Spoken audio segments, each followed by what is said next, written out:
The first thing that I did for VARC, I forgot about the timer. Time does not exist for now.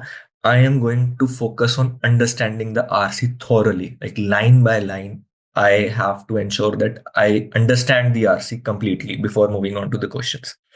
This is something that I was doing wrong. I said earlier, I'm doing a lot of sectionals last year, but I was rushing through the process uh, without actually understanding it in detail. I just moved on to the questions and started solving them. This is where I thought this is why there is inconsistency in my scores. So for that, I forgot the timer and I just started focusing on understanding. And I went a step ahead, and maybe if VRC is your weaker section as well, maybe you can do this as well. For the first 15-20 RCs that I solved this year, I used to write it down the RC in my own language, in English, Hindi, whatever you are comfortable with, like whatever I was comfortable with. I was writing it down in my own language, in my simpler terms. And then I'm solving the questions with the language that I have written. And for some passages that I cannot comprehend at all, so like for some philosophical paragraphs, I used to copy that paragraph, put it in chat GPT, and like asking GPT, running prompts like simplify this, so that I can understand, simplify this thing. And so this is what I did. The understanding of RC has to be there before you go on to solving the questions. While you are understanding the RCs, you are going to come across so many new words that you don't know the meaning of. And it critically depends. Your vocabulary actually is a critical part of you understanding the RC. So you have to work on your vocabulary as well. And before I jump onto this point, my CAD strategy was RC heavy. My VRC strategy was RC heavy. I just used to go for all the RCs that there are in like when I'm doing my sectionals. When I'm doing my sectional, I'm going to do all the RCs first, and then if I have some time, I'm going to do VA part. That was my strategy, but it could be different for you. So this is, I think, everyone has their own preference. Some like doing VA more than RCs, but for me it was RC. If it is VA for you, then please do that. Like make your own strategy. Don't follow anyone's. Uh, so I was RC focused. I have to improve my vocabulary to understand the paragraph. So whenever I was like when I was reading the paragraphs, I used to write down the words that I don't know the meaning of in my phone. So I have this notes app in my phone. I am writing down the word and the meaning as well. And this is something that I want like all of you to do. Like write down the words, uh, be it in a notebook, in your phone, anywhere. You might know the meaning of it right now, but a week from now, 2 weeks from now, if you don't see the word again, if you don't hear the word again, if you don't use it, you are going to forget the meaning of that. So you have to revisit the words that you have uh, just knew the meaning of. You have to revisit them again and again to store them in your brain. So this is, I think you should like try to do this. Note down the words and revisit them. Next thing, like I made a habit of solving 4 or 5 RCs every day like this. And no matter if I'm not like some days I'm going to miss out on quants or LRDI, but VARC, I'm going to sit down and I'm going to do 4 or 5 RCs, especially during the last leg, like 1 or 2 months before the exam. I did not skip any day for RCs at least. And so once you start understanding the RCs and you get a good accuracy in them while you're solving the questions, now it's time to add in the time factor, because at the end of the day you are going to get 40 minutes in your exam for this section. And so for me, like I started off with 15-16 minutes. It would take me 15 minutes to do an RC, and so I have to bring the time down to 13 minutes, 12 minutes, and finally to 9 8 9 minutes that I was able to do it. Could be 6 7 minutes for you. Like there's no limit. But the thing is, you have to bring down the time, and this is a long process. It is going to take months and months to bring down 1 minute while you are solving an RC. And This is what you have to focus on. After you can get a good understanding of RCs. Um, so this was it. This was my VARC strategy. And so in the final exam, if I tell you, I was able to solve the first four, like I solved the first four RCs, and I was able to do them in 35 some minutes, and I had 5 minutes left. So I solved three VA questions, specifically para summaries, because after RCs, I thought para summaries like kind of mimics RCs. So I used to do that. This was my VARC strategy. And I'll show you how it worked in the next slide, but this is what I followed for my final attempt. Moving on to DILR. For DILR, again, forget about the timer, solve complicated sets and just sit there for 20 minutes, 30 minutes, 40 minutes, whatever time it is taking you, sit there, solve the sets. Don't look at the solution unless you can find an answer. Whether it is right or wrong, that's not a worry, but you can form some logical reasoning to the set. At least you can form a logical reasoning to a set. So forget about the timer in the beginning and just try to solve the questions, solve the sets.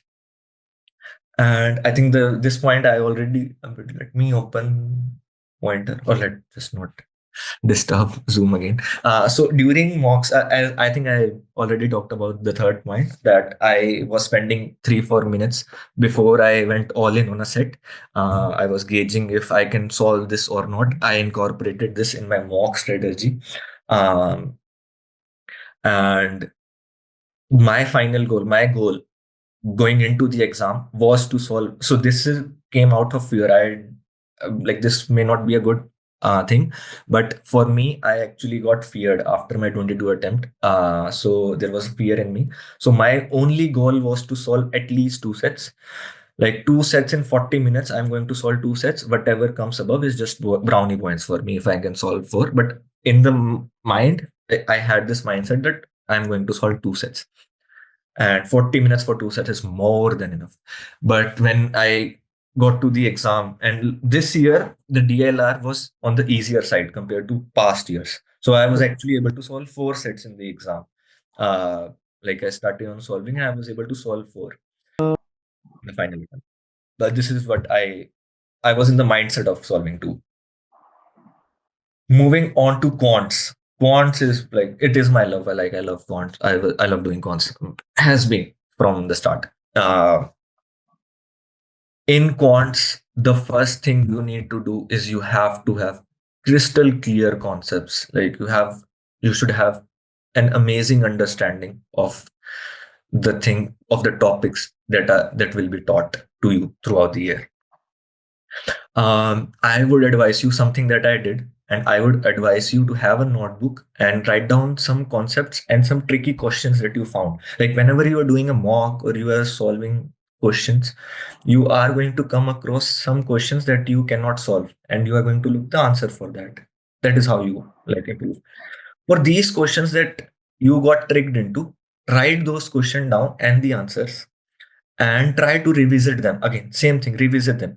The goal is not to understand or solve these questions now. The goal is to solve these questions in the CAT exam, in the CAT 2025 that you are going to give. So even if you can solve it 9 months before, it does not matter. In 2025, on the exam day, you have to solve it. So these questions, if you can revisit them 2-3 times throughout your journey, I would seriously advise you. So just have, like, it will take you hardly an hour of you, or 10 to 20 hours throughout if you're writing the questions and answers, but it is going to be helpful. So revisit those questions again and again. And one of the things that gets, I think, boring while solving quants is when you start solving questions, it's fun. You understand new concepts, you apply them, you solve new questions. But after a time, it starts getting boring. You are solving the same questions again and again. Same things, same figures, just different numbers. So you might think that there is no advantage to it, but believe me, there is. Don't discard like solving similar types of questions. This is how you are going to gain speed in your exam. You are going to form the patterns to solve that particular question if you solve a similar question again and again. And again, quants is about speed. The whole exam is about speed, but quants in particular, you are going to know the concepts. You just have to solve as many as possible in the allotted time. So solve similar type of question. It is boring, I know. Like it will get boring at the end, not in the beginning, in the stages that you are, but never stop solving them and solve it completely. You are not like, oh, I know this comes after this. If I put this figure in, I will get the answer. No, do the entire solution again 50 times, 100 times, no matter how many times you're trying. And in the exam strategy, if I come on to the exam strategy for quants, so my strategy was to solve the paper in rounds. So in first round, I'm only going to solve the questions that I feel are the easiest and the quickest, and I can solve them the quickest. These sets of questions, these particular topics are specific to each. For me, for example, it was geometry, log questions, like I could solve them in a minute. Whenever I saw a log question, I got happy in the exam. Log questions, geometry, sequence and series, compound interest. So these were my strong areas where I knew I can answer them quickly and I have a high chance of getting the answer right as well. So in round one, you should target these types of questions. And believe me, when you're giving the exam and in the first 15 minutes, when you complete this round, let's say you take 15 minutes, or let's say you take 20 minutes to complete the first round, and you have completed 9-10 questions in those first 20 minutes, it is going to boost your morale. It is going to boost your confidence in that time. So do try to give mocks using this strategy. I'm not saying follow this diligently. Uh, try this in mocks, in a few of your mocks. If you like it, do it. And then comes round two, where you know you can solve the questions, but it might take you a bit longer, or you might get stuck in somewhere. That is for round two. And like if you're round three, then the rest of the questions. That is how like I progressed in quant section.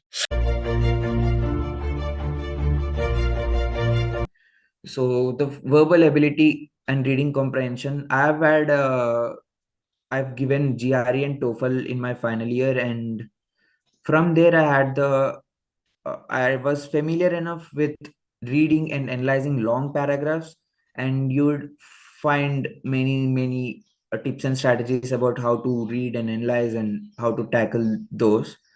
So for now, I'll be focusing on the exam strategy of the section. So there's a clean way to tackle any passage. You need not read the passage every time a new question appears.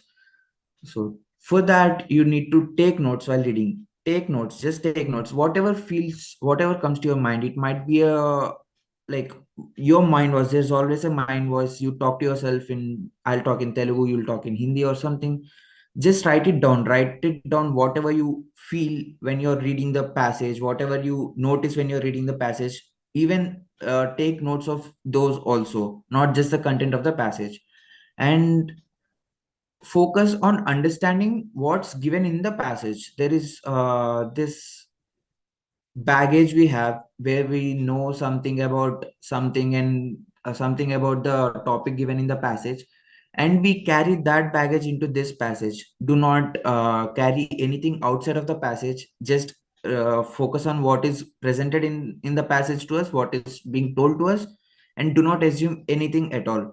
And these are the four master tips I'll give to handle VARC section in exam. Let's move on to the next very what do you say challenging section.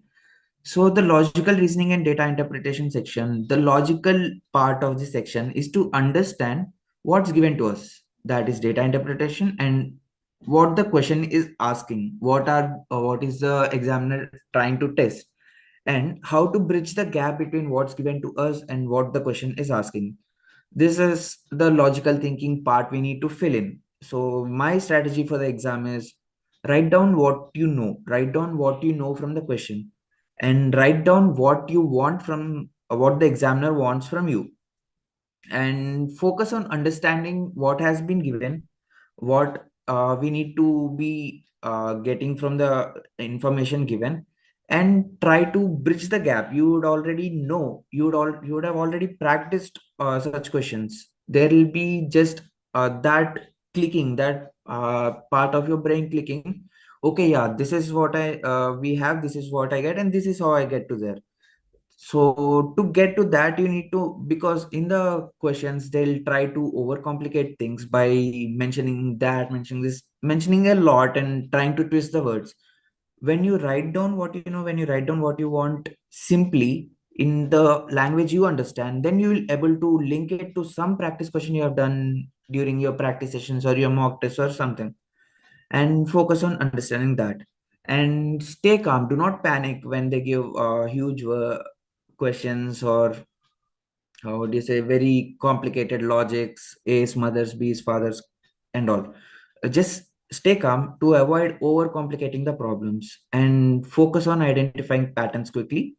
And I'd like to emphasize a lot on this: do not carry any baggage from the previous questions, or the from the previous sub question, anything to the current question, because there might be a few extra conditions mentioned in the question earlier, but then this question doesn't take those assumptions into cause, and that will basically tamper your question. And the one another thing is, this is a timed exam, this is a very time constraint exam, and you need to maintain your speed. But maintaining speed comes with a cost of accuracy, and to maintain accuracy while maintaining speed is can be done only through extensive practice. Keep on practicing under timed conditions. Do not take a practice paper, or do not take a practice set and just sit with it for 2 hours or something. Time it, keep a timer, whatever you can do, keep a timer. Just do in those minutes, and next, for the next paper, for the next set, try to improve the number of questions and the number of questions you got correct. So this is for LRDI. And then coming to QA, QA has been an easier part for me since I was coming from an engineering background, and I had extensive preparation for that. And the exam strategy for this is avoid silly mistakes. There are no complicating questions in this. They'll try to complicate it with words, but this, as like we tackled LRDI, try to understand what we have been given, what we want, and how do we get there. So avoid silly mistakes. Do not make any calculation mistakes, or X, Y, what. Read the question properly to know what they're actually asking. And there's this the second point I'd like to highlight: choosing the most efficient way to tackle a problem. So this can there will be multiple ways to solve any problem in mathematics, and you'd like to choose the most efficient way, the way which conserves time for you in the exam. So to understand which way is actually the most efficient requires very extensive preparation and extensive practice. So keep on practicing, and remember that you have to practice under timed conditions to simulate the real exam environment and real exam experience. And same here, focus on accuracy, and this can also be done through practicing more and extensive practice.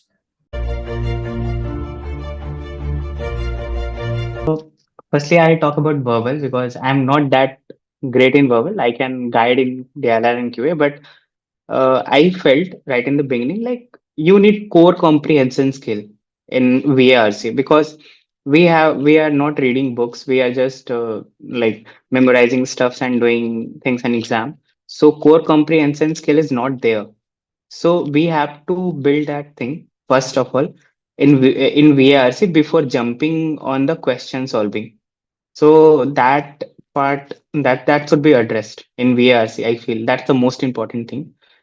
In DILR, basic fundas are important. Like if someone is able to inculcate like habit of Sudoku solving or Kakuro solving, this kind of puzzles, it will help them to deal with the numbers and then slowly getting onto the difficult puzzles and never rush while solving puzzles. Like sometimes we are so impatient, like we are solving puzzles for 10 minutes and we just want to see the answer, like why I'm not able to arrive at the right answer. Sometimes but we have to push it further, like leave at that point and then come back, because sometimes we are thinking about the same thing again and again, making the same mistakes again and again.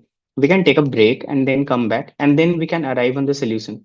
That part should be done in the DLR part, because if we saw the solution, we get the placebo effect, like false effect, like yeah, I know this thing, मुझे पता है ये कैसे solve होता है, and we get satisfaction from that thing. So that should be avoided at not just the starting point, even in the mid phase or in the end phase as well. And in the QA part, it's most of the things are fundamentals. Like it's not the engineer stuff or like integration is not asked, Correct. differentiation is not asked, basic things are asked. Like if we take a question of arithmetic, basic time speed distance concept, like distance is equal to speed into time. This formula can be applied in almost all the question, but the thing is we have to comprehend the question well. We have to think in terms of the scenarios given, then we can apply it. Like application based paper, formulas are simple. Most of the people are running behind the shortcuts, like what are the shortcuts here and there, we can apply and we can plug in the answers. So those are not the right approaches for the exams like CAT and ZAT. That may work in Snap because it's a short exam and many questions are there like plug-in options. But in CAT or ZAT, we have to focus on the funda part. Like without fundamentals, without knowing why distance is equal to speed into time, we cannot do that sum, because it's mostly application based. Like I'm giving example on the time speed because most of the people are comfortable with arithmetic part, and this is one major mistake. Almost most of the aspirants do. They focus too much on arithmetic and less on algebra. They think like algebra is very tough, but it's not. Like basic things are asked in quadratic, but we have to think, we have to push forward to think in those terms, in x's and y's terms. So that should be addressed. They should not complicate too much. Like sometimes I saw in the Telegram group, few people are sending like uh, like binomial expression questions, and they are useless for Correct. the cat thing. So they should solve relevant stuffs, good challenging stuffs, but not irrelevant tough. That should be the thing for the So QA the thing. point you're saying is quant, the basic should we should be concentrating upon. Yeah, that is the most important thing. And what about the DLR you have done? Yeah. Verbal, if you're taking about the comprehension and even the critical reasoning part, how do you deal with that? Uh, if the comprehension part is done, then the techniques which are taught in the classroom will suffice, I guess. Well, it's Mhm. more than enough because mentors are trained in those aspects. We will be trained in solving questions, but if our comprehension skill is not good, then however like great the process is, like elimination process, it will not work. If we cannot comprehend or cannot get the main idea, the elimination skills will not work. So the core comprehension is the like most important thing.